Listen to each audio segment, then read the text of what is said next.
ہے، تو اچھی زندگی چاہتا ہے، تو اب تو تیرے پاس ذریعہ بڑا عظیم ہے، تیرے پاس بہت اچھا وسیلہ موجود ہے۔ تو اگر مومن ہے تو اچھی زندگی کے لیے تجھے نیک عمل کرنا ہوگا۔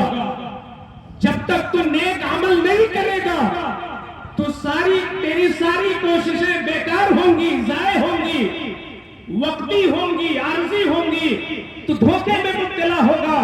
مگر تو عمل صالح کو اپنا مشن بنا لے، جب سے تیری آنکھ کھلے رات تک سونے تک ہر وہ عمل جو نیک ہو، جس میں مولا کی رضا ملے، جس میں اللہ کی خوشی ملے، جس میں مخلوق کی خوشی ملے، خالق کی خوشی ملے، ایسا عمل کر تو ہم تجھے اچھی زندگی دیں گے۔ قرآن نے قید نہیں لگایا کہاں کی زندگی، تو ہم کہہ سکتے ہیں اگر ایک مومن صاحب عمل ہو جائے تو دنیا میں بھی اچھی زندگی پائے گا اور آخرت میں بھی زندگی پائے گا، اس کی اچھی زندگی ہوگی۔ اچھی زندگی، ایک بزرگ ہے حضور ابو بکر شبلی رحمت اللہ تعالی علیہ، سیدنا جنید بغدادی کے زمانے کے،